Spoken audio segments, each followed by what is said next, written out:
Our 6 p.m. news tonight is focused on telling Fayette County residents about 3 items that will appear on their ballot when they go to the polls in May. They are called levies, and they fund critical county programs through a small tax. Throughout the show, you will hear from representatives from those programs telling you what those taxes pay for. But first, here's the basics. There are 3 separate levies, one for fire, one for the Sheriff's Department, and one for public libraries. Voters can choose to vote for individual levies or for all of them. These levies have been in place since 1983, and the tax rates are the same. We will dive into the specifics of those rates in just a bit. First, we want to look at the history of the fire levy, enacted in 1981. The fire levy immediately took care of a major fundraising concern for county fire departments. According to Fayette County Firefighters Association President Stephen Cruikshank, firefighters had to spend more time raising funds than they did training just to keep operating. With the levy, firefighters have the funds they need, allowing them to focus more time on training for all the scenarios they respond to, expanding just beyond fires. A thing people don't realize a lot, and something that was very evident last week: flooding. We spent a lot of time in the gorge doing angle rescue, swiftwater rescue. A lot of that is not on the river. It's during flooding events when people are trapped in their houses. Now, it is expensive to run a fire department. New pumper trucks cost at least $750,000. A new ladder truck costs well over $1 million. It costs thousands of dollars to simply outfit a firefighter. The protective gear worn by firefighters is constantly wearing out, and even if it lasts, the federal government requires it to be replaced at least every 10 years.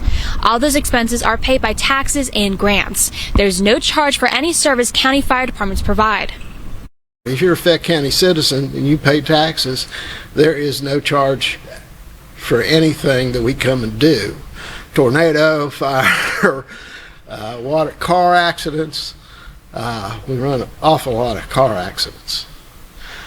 So all these things, you receive those services. There's no additional charge or anything like that. It is also expensive to run a sheriff's department, especially when the department covers a county that spans 668 square miles. According to the Deputy Sheriff's Association, deputies were responsible for 95% of the 911 calls that occurred outside of municipal limits. The levy pays a salary of 17 of the department's deputies. Without that levy, those deputies may no longer be employed. If the law levy were to fail, there would be numerous gaps in coverage in the county. If the levy would fail, we could lose 17 deputy sheriffs. By state code, there's certain things that the sheriff is responsible for, and that is security of the courthouse. That's our bailiffs. Also, service of papers throughout the county. I send out fact sheets how many we serve per month and per year. Transport of prisoners and transport of mental hygienes.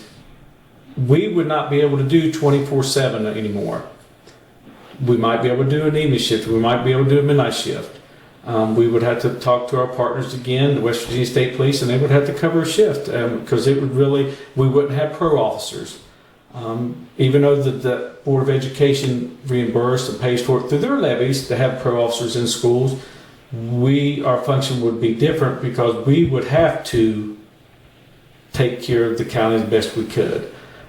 So really, the levy is important to us as law enforcement, is to be able to have that many deputies throughout the county. Sheriff Ridley says the levy helps keep deputies trained. That training covers advanced topics, allowing deputies to stay qualified to cover a variety of calls that range from murder, sexual assault, child molestation, and drug cases. That training is critically important for deputies. Deputies have a certain niche that they're a part of, that they'll remain specific to that training, so that way it stays fluid for the department. And then of course we have interdepartmental training, and then if there's a specific training somewhere out of state or out of the county, then we're able to go to those. The public library system of Fayette County also depends on the levy to fund critical services. Those services include notary services, which helped 1,500 people last year, Wi-Fi, which is available to patrons even when the library is closed, online databases, and county historical resources like genealogy records and newspaper archives. The library also works with outside agencies to help people with their taxes. They provided free tax preparation for people who made like under $57,000. We did that on Mondays. They would come in and for about 4 or 5 hours they meet with people. We would schedule. We provide the room and we do the scheduling. It's a place where you can come if you. I said, want to do a resume. We have resources for that. You have the computers. If you don't have Wi-Fi where you live, you can come here, have access to that. The library loaned tens of thousands of books last year and supplemented public education with programs at the library locations as well as its bookmobile, which traveled to county schools. Those services would likely go away without the support from the levy. If we didn't have the levy, we wouldn't be able to provide probably half of these services for them, or even to keep the buildings up that we do have. We'd be closing. I mean, if it doesn't pass, that's what would happen. We would have to start shutting things down. I mean, we can maintain for a while, but after a while, it starts to eat up what money we do have saved up. So it would be gone.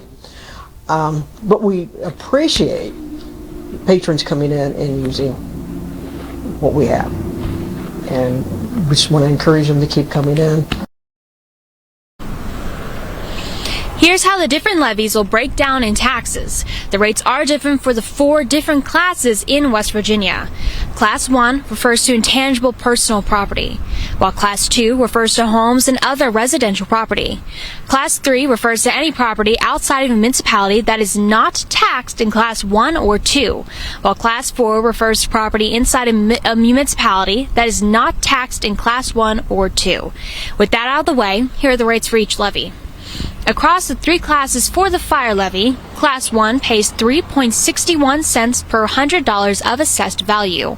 Class 2 pays 7.22 cents, and Classes 3 and 4 pay 14.44 cents per $100 in those classes.